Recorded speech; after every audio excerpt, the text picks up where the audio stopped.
I thought I had clicked it. All right. Hey, good morning, everybody. It is Wednesday morning, April the 14th, 2021. Let me say good morning to everybody.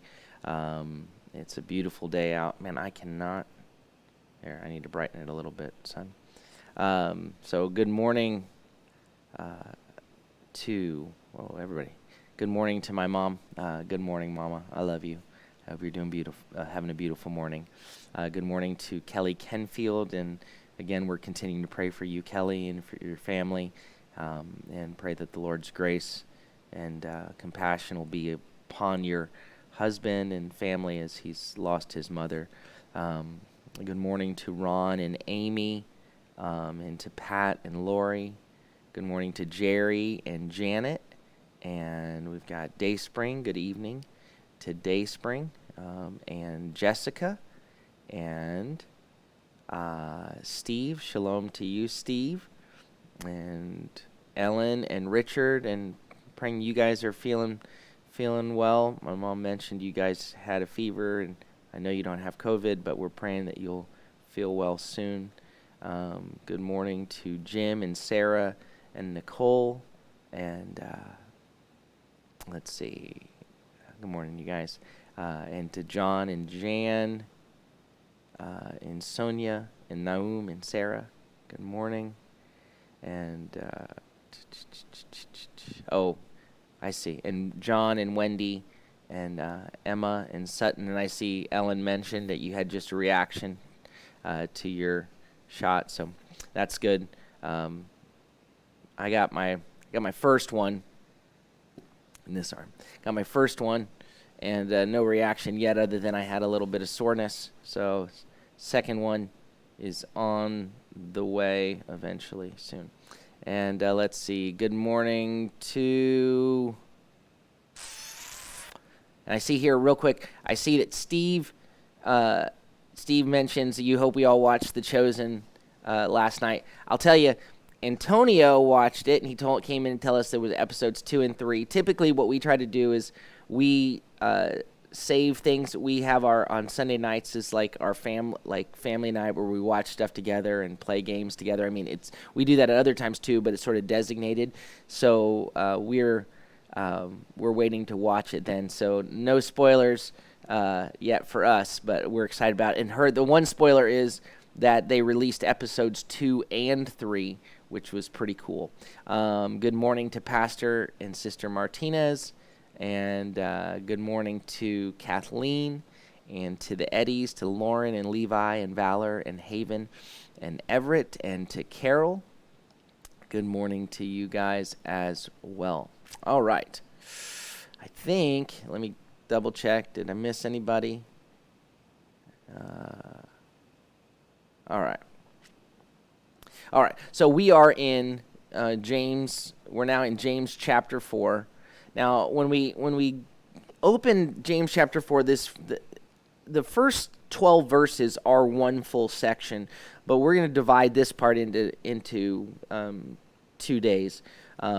So if basically verses 1 through 5, 1 through 6 that's what we'll be looking at today. 1 through 5 really is like the diagnosis of the issue, or looking at the symptoms, and then and what the problem is and where it's coming from.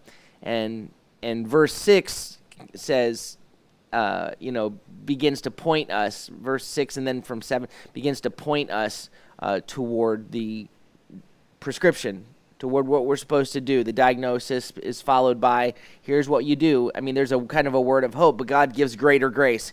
Don't worry, there's a solution, right, to this destructive problem. So that's going to be the back end of this section, which we'll look at tomorrow. And so I just want to reread our translation of those few verses we looked at yesterday. James 3:13. Who is wise and understanding among you? Who is wise? Who has wisdom? Who is an expert among you? Well, let him demonstrate it from his beautiful way of life, his actions being in gentle or meek or humble wisdom. But if you have boiling bitterness or bitter jealousy and contentiousness or selfish ambition in your hearts. Again, that just striving. So if in your hearts you have, and these two words are important, they're like I said yesterday, they're both words that are listed in the works of the flesh that Paul lists off in Galatians chapter 5. But this jealousy that is a covetousness, it's a desiring, it's wanting what's not yours, and it's from a place there's a boiling. The root word for jealousy, zelos, is zeo, which is to boil, and so there's this boiling within. He says, if these things are within your heart and this contentiousness, this fighting for your own way, are you not a loud voice and a fake or a misrepresentation against what is true? You're boasting. You're a boast against the truth. You're a loud declaration against what is true. If you're characterized by this jealousy, by this and by this contentiousness, by this strife for your own purposes, then you are misrepresenting the truth loudly. This is not, verse 15, the wisdom from above or the upper wisdom coming down, but rather earthly, soulish or natural or selfish, demonic. Verse 16, for where there is jealousy, where there's this boiling, this covetousness, and where there's contention or strife, there is disorder and evil, and every vile practice. But the upper wisdom, the wisdom from above, is first, on the one hand, pure, holy, awe-inspiring. Then it's peaceable, willing to yield, trustworthy or reasonable, full of mercy or kindness, full of chesed, and beautiful fruit. The wisdom from above is what's going to come forth from that is fruit that's good fruit, beautiful fruit. Not making distinctions, not wavering, and not unwavering and unhypocritical, not play acting. It's again this what if there's a theme that you can see all the way through the book of James, all the way through the book of Jacob, it's this wholeness, this true. It's got to be true that it is what it says it is. That what's inside reflects what's on the outside, not divided, but singular or echad, one. That there's a unity between faith and action. There's a unity between the words, that I'm not just a hearer, between what I hear and what I do, that those things correspond, they go together. There's a unity between what's on the outside and what's on the inside, that it's reflecting. There's a unity, there's a oneness, a singularity between you and God. There's a unity there because He is one. He is the Father of light, in whom there's no distinction, there's no shade, there's no shadow, there's no shifting, that He is one. And when you ask of Him, He gives singularly, not in a duplicitous way, but He gives in a kind of a single-minded in a way, giving what is good. Verse 18, and the fruit of righteousness. The righteous fruit is sown in peace. It's planted in shalom. It's planted in peace by those doing peace or making peace. So there's this correspondence where you want good fruit. You want righteous fruit. That's what the fruit that should be coming from the wisdom of God is good fruit. And that good fruit, that righteous fruit, is sown by those doing, sown in peace by those doing peace. There's a correspondence again here between faith and action, between hearing and the word and doing of the word, between that like he said in the first chapter, real, genuine, true religious observance. And he uses that kind of language.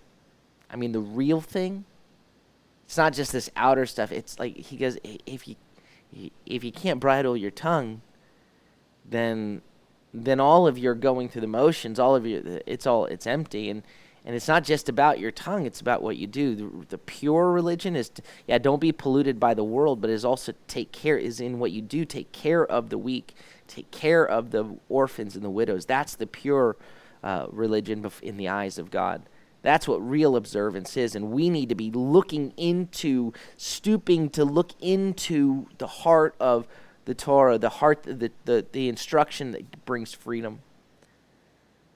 So here in chapter 4, he goes, so where do quarrels and conflicts among you come from? Where do fights? So the two opening words are polemoi, like polemic, but it has to do with waging war. Where do these wars, battles? And then the second word is polemoi ki pothen. Not pothen is from where. And machai, quarrels. So he's going to repeat these words in a little bit, these same words in reverse order. So where do these wars come from? Where do these quarrels, these disputes among you, in you? From where are they originating? From where do they come? Don't they come from this? Don't they come, he says, out of this place? Don't they come from here? And he begins to point to it. Namely, your passions. And this is the word hedonon, like hedonism, when we think of hedonism. Your desires, your pleasures. Don't they come from your desires, that battle, that war within your members, within your limbs? He's using the word for kind of the parts of your body, within the members, in your members. The passions, the desires that are waging war, that are battling in your body. So in contrast to it says those who, the fruit of righteousness is from those that are sowing shalom, sowing peace, making peace. But where is these wars? Where are these wars coming from? Is that the wisdom that's from above? Right? Because the wisdom that's from above that you should ask for, that's going to result in a certain fruit. So what I'm wondering is, all of this war that's happening, as you battle among yourselves, and the war, you're battling and you're disputing, where does that not come? Where does that come from? Doesn't it come from something inside of you, from your own? The language here is hedonism. Hedonism, we think of it. It basically has to do with this unrestrained pleasure, and that's our understanding of it. And of course, we typically associate the unrestrained pleasure with things to do with a more sensual nature, which of course includes that. But it's an unrestrained desire, unrestrained pleasure for whatever it is you want, whatever it is that you desire. So for power, for my way, for I want what I want, when I want, how I want. That's really, where is all of this conflict coming from? Where is this war coming from? It's not coming from the wisdom that's from above. It's coming from something that's inside of you, from this unrestrained desire for pleasure that is at war within. So he uses the language in your members, speaking of one person as a body, but it also points to the body as a whole, as in terms of a metaphor for the people. So he goes on to describe, here's what's happening. You crave epithumia, which has to do with, often is lust. You desire, you want. I'm hungry I want this. These next couple of verses, it's kind of staccato in the way that he orders it. You crave, but you don't possess it. So that's the you crave and you don't have. So what do you do, basically? So you murder, and you envy, or it's the verbal form of jealous, or zealous, right? It's you boil. You boil with desire, with zeal. You jealously are after what you don't have. So you murder, ki zilute, and you envy. You covet can be another word. That's another word that's used to translate. But it is important to see that it is the word jealous. The idea for jealousy that's boiling within, because there's this hunger for what you don't have. It's connected to covetousness, but this is a word that will kind of tie through what we see here. It says you crave and you envy, or you crave and you don't have.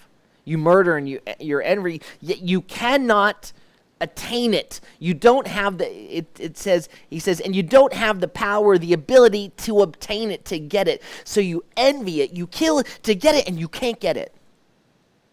Right? I mean, you very much have a picture here, in one sense, like what could spring to mind you in terms of murdering and coveting in connection. You begin to see that when you look at the story of David and Bathsheba. But you don't have, he says, you don't have the power, the ability to acquire it, to attain it. And then now there's sort of a parallel. You quarrel and you war. Now this is a reversal of why are there, he says, why are there poleme among you, and machete among you? Why are there wars and disputes among you? And here he says you dispute and then you battle and then you war. He reverses the language there. You quarrel and you wage war, yet you do not have, you do not possess. It's not producing it. Because, and then this is interesting, is you do not have because of the failure of your asking. You don't have because you don't ask. Because you don't have because of the not asking of you, is literally what it says. Because you don't possess it because you don't ask, because of your not asking.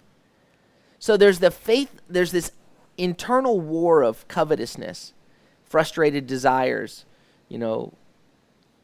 outward conflict. That's the overflow of inward desire for my way. I mean, you boil it down. I mean, you can look in, again, when there's conflict in your home, where's that come from? Somewhere in there, there's my way. I want my way. The wisdom that's from above, there's a yielding. But when there's warring, right? When my kids are battling and warring, it's usually, it's not because everyone's going, no, your way. No, I want you to have your way. No, I said you. No, that's certainly not it. Right? It's me, mine, my desire, what I want. That's at the root of this thing. He says, and look, you don't have it because of you're not asking. But when you do ask, verse 3, you ask and you don't receive because you ask with wrong motives, so you may spend it on your passions. You ask and you don't receive because your asking, it says, is wrong, is evil. Literally, that's what your asking is wrong. So we've kind of put in, it's wrong, it's an adverb, it's describing the asking, so it can be you ask evilly. You're asking, but it's the asking of you is evil, is wrong. We've added in motives because of the context. But it says your asking is wrong, in order that you may spend it on your pleasures, on your hedonism, on whatever it is you want, on your lack of restraint, on your unrestrained pleasure and desire. So animosity escalates when the desire is frustrated. I don't get what I want, and the animosity goes up. I asked nicely. You didn't give me what I wanted nicely.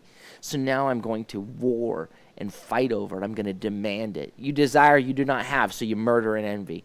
You're unable to obtain, so you fight and make war. So it's not literal murder. They're not literally murdering. You think to the murder that can happen through our words. Yeshua says, you've heard that it was said, don't murder, but I tell you, and he begins to deal with the anger in your heart that comes out in calling, in using names and saying you good for nothing, in you're murdering with your words. So there's a metaphor at work here, right? In the same way that waging war, they're not literally waging war in a traditional way. It's a metaphor. In the same way murder is metaphorical here. It says you're unable to obtain, so you fight and make war. You don't have because you don't ask. You ask and you don't receive because you ask from evil motives, to squander, to spend basically what you ask for on your pleasures. It says, so you don't have because you don't ask. Now I have heard this part of the verse repeated ad nauseum. You have not because you ask not, right? And the back end of that verse gets left out all the time. Everyone knows, if you've been around in certain circles in the believing world for long enough, you've heard the phrase, you have not because you ask not. And rarely is that phrase finished with, and when you ask, the problem is you don't get it because you're asking with evil motives so you can spend what you want on your own selfish desires. Right? We don't hear that part often. The Lord says, look, I don't have it. So what do? I ask. I mean, I was told in chapter 1, if I'm lacking, ask God, God who is the giver. Ask the giving God who gives without, he gives in a singular way. He gives to all. Here in our version it says without hesitation, without reproach. If you ask him for wisdom, it'll be given to you. But asking for your own fleshly desires is not asking in faith. And so the one asking cannot expect to receive that. If my children come to me and they ask for something that is in direct contradiction to what I'm trying to raise them to be or to form in them, if they ask for something that is in direct contradiction to who I am, to my values, they cannot expect to receive that. If they come and ask me for those things which I'm wanting to form in them, then yeah, I want to give that to you. But when you come asking, hey, ask me for something so you can hurt your sibling, that's probably not going to happen.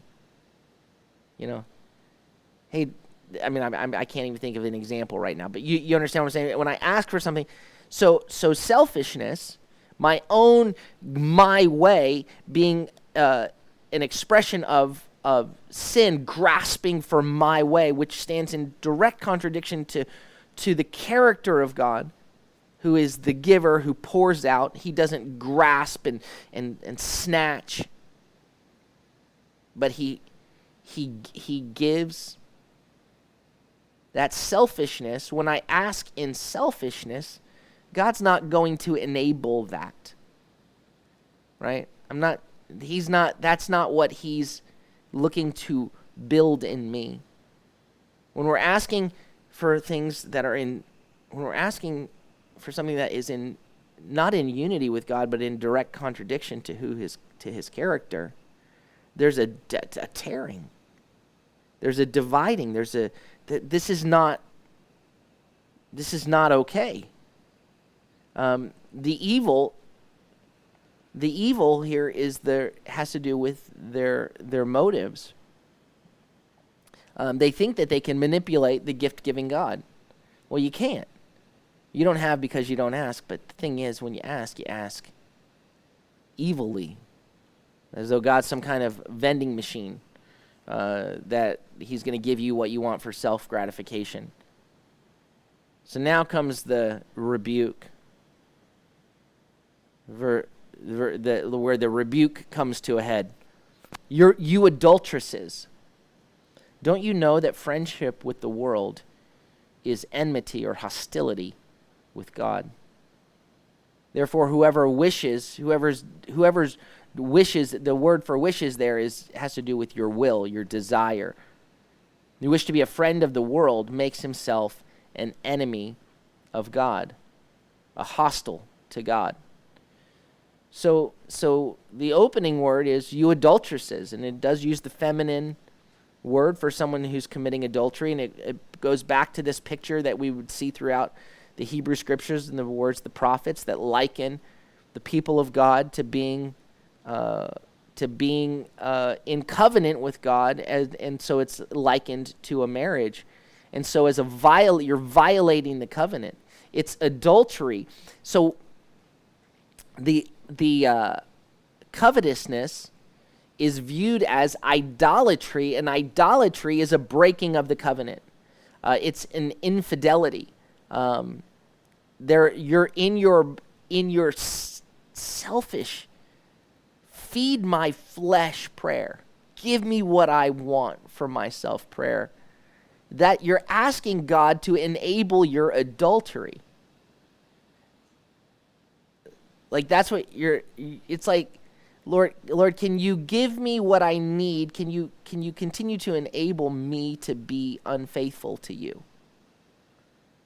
And the word friendship here is philia, which is love. It's philia is an affection. It can be like a brotherly love, like a familial love, but it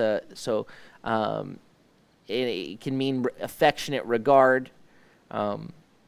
So you can't, this relationship with the world is viewed as unfaithfulness to God. This kind of love of the world, and again, friendship in the ancient world was taken far more seriously than it is today.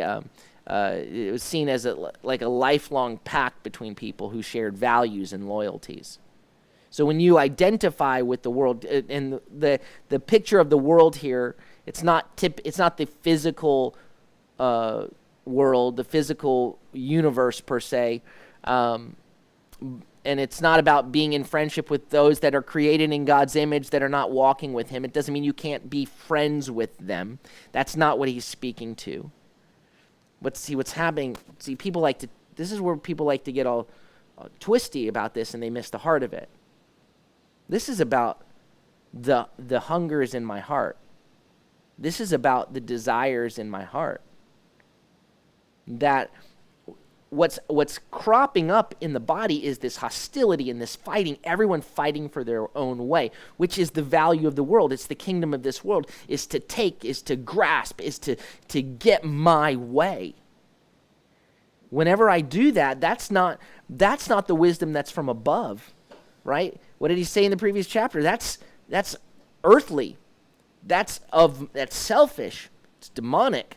It's not the wisdom that's from above. So this identification with the world's values, and we see it evident in our world, and we see it evident. We would have seen it evident in the world then, because it's in the human condition, in the selfish condition, to elevate yourself, to exalt yourself above others, to varying degrees, and so that when you are identifying with the world's values, you're now walking in hostility to God. can that there's a dividedness there. That doesn't fit. It doesn't fit. I can't say, hey, to my wife, I love you. I'm in covenant with you. I'm committed to you, and then go and be. God's not good with an open relationship. It doesn't work. That's not the values of God. He is, and this is what the scripture is going to tell us here, is he is jealous for us. He desires us. But we were made for him. He's restoring us. So that's what in verse 5 here it says, or do you think that in vain? Do you think for no good reason, basically, that the scripture says he yearns jealousy over the Spirit which he made to dwell in us? Why do you think that's there? Now, there's not a specific scripture that says that. So it says, do you think as the scripture says he yearns jealousy? It's likely a kind of a paraphrase of speaking of that the God is a jealous God. We see it in several passages. Exodus 20 verse 5, when in the 10 Commandments, do not bow down to them, do not let anyone make you serve them, for I, Adonai, your God, am a jealous God. In Exodus 34:14, you are to bow down to no other God, because Adonai is jealous for his name. He is a jealous God. Zechariah 8:2, thus says Adonai Tzevaot, I am exceedingly zealous or jealous for Zion. I am burning with jealousy for her.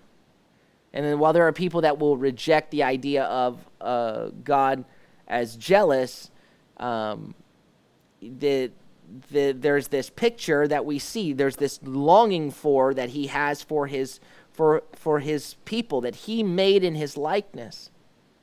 And we see that throughout the Hebrew scriptures in different places, that he in other areas too, in Deuteronomy 4:24, Joshua 24:19, Isaiah 26:11, Ezekiel 16:42, that we see God is jealous for his people. You say, well, wait a second. That's not good. That's bad jealousy. Well, look, if my wife is being unfaithful to me, and I love my wife, and I'm not ready to throw her away, I'm jealous for her, I do not want her running after someone else, that jealousy in that instance, is a picture of my love and commitment to her alone, right? Like she is my wife. And so we see the love of God expressed in that he doesn't just throw us off, well, I'll just find someone else. No, he's jealous for his people. And when he sees us as walking where we're valuing the values of the world, where we're behaving like the world, where's this stuff coming from? This junk that's within us. Where's this fighting, this divisiveness, this strife, this quarreling? Where's that coming from? Is that coming from the wisdom that's from above? No. And what the Lord is after is the Spirit that he made to dwell within us. He's not just ready to throw my spirit away. He jealously yearns for, longs for the deepest part of me, the deepest part of you, for that full faithfulness. So you can't be divided. There's a unity. There's a one relationship. There's you and me, Lord, and I'll serve no other gods. I'll have no other gods before me. And these cravings, these passions within that are driving me, that are causing me to bring destruction, what it shows is that this world and the passions of this world and the desires of this world have been elevated to a place of godness in my life. I've put them either on equal level to the Lord or above him. That's idolatry and therefore adultery to God. It's unfaithfulness to the covenant. And he longs for us. Do you think it just says he's a jealous God for no reason? He desires, he longs for the Spirit that he put within you. He wants you. That's what, I've expressed this before, like when we try to deal with God in a, just, okay, what is it you want? You want me to check off a list in a legalistic way? And what he wants is me from the deepest part of me. It'd be like, I've given this example that if my wife, if I'm like, look, you said you wanted to have dates, so I took you on a date. And look, I got you roses, so here you go. And I said the right words. I love you, here's a rose. What do you want? Oh, okay, are we done? Are you happy now? Right? Now, those things are an overflow, if they need to be an overflow of me with her. Not something done rotely, but something that's overflowing from relationship. What she wants is not a date. What she wants is me. What she wants is not a rose. What she wants is me. What she wants is not just the right words. She wants me. And then the overflow of all of that will be dates and roses and words, because I want her to understand that. And God may say, I want you to do all of these things, but he wants us first. And that faith then will overflow in action, but there's got to be that unity. What he desires for is the Spirit that he made to dwell within us. So when he sees us, not just like walking in, when we're violating the very heart of who he is, and we're warring and killing each other over our way, and it's got nothing. He's like, is anybody paying attention to me at all? Anybody happen to ask me what I think about this? Just wondering. But that it's again, he wants there to be a wholeness. Later in these verses, he says, when the corrective comes, we're called, those who are doing this are called double-minded or divided soul. He wants a unity, a singular focus on him, and all of that will overflow. And then faith, it's not just about saying I love you, it's about living I love you. It's about this wholeness. Verse 6 is after the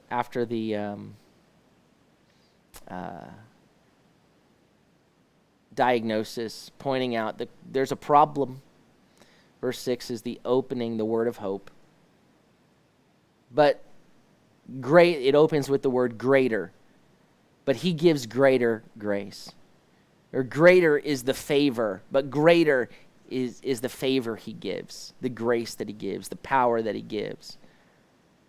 So even if I don't, and then it moves into, therefore it says God opposes the proud but gives grace to the humble. Now it's going to move into, what do we do? But here, what do we do is that, is this hopeless? We're adulterous because of what's been going on in our heart, but it says, hey, but his grace is extraordinary. There's a remedy. There's a solution. Because, look, God opposes the proud. Oh, but he gives grace to the humble. He gives grace to the lowly. He gives grace to those who humble themselves, and again it points us back to the afflicted. So what do we do? And that's what we'll look at tomorrow.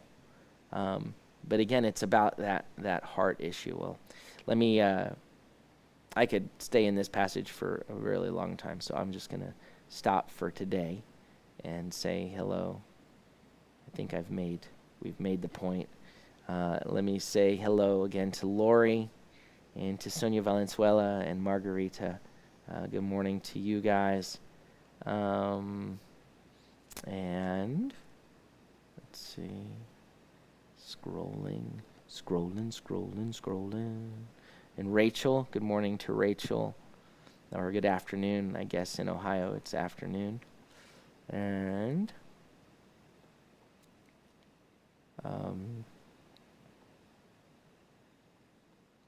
I think that's everybody. All right.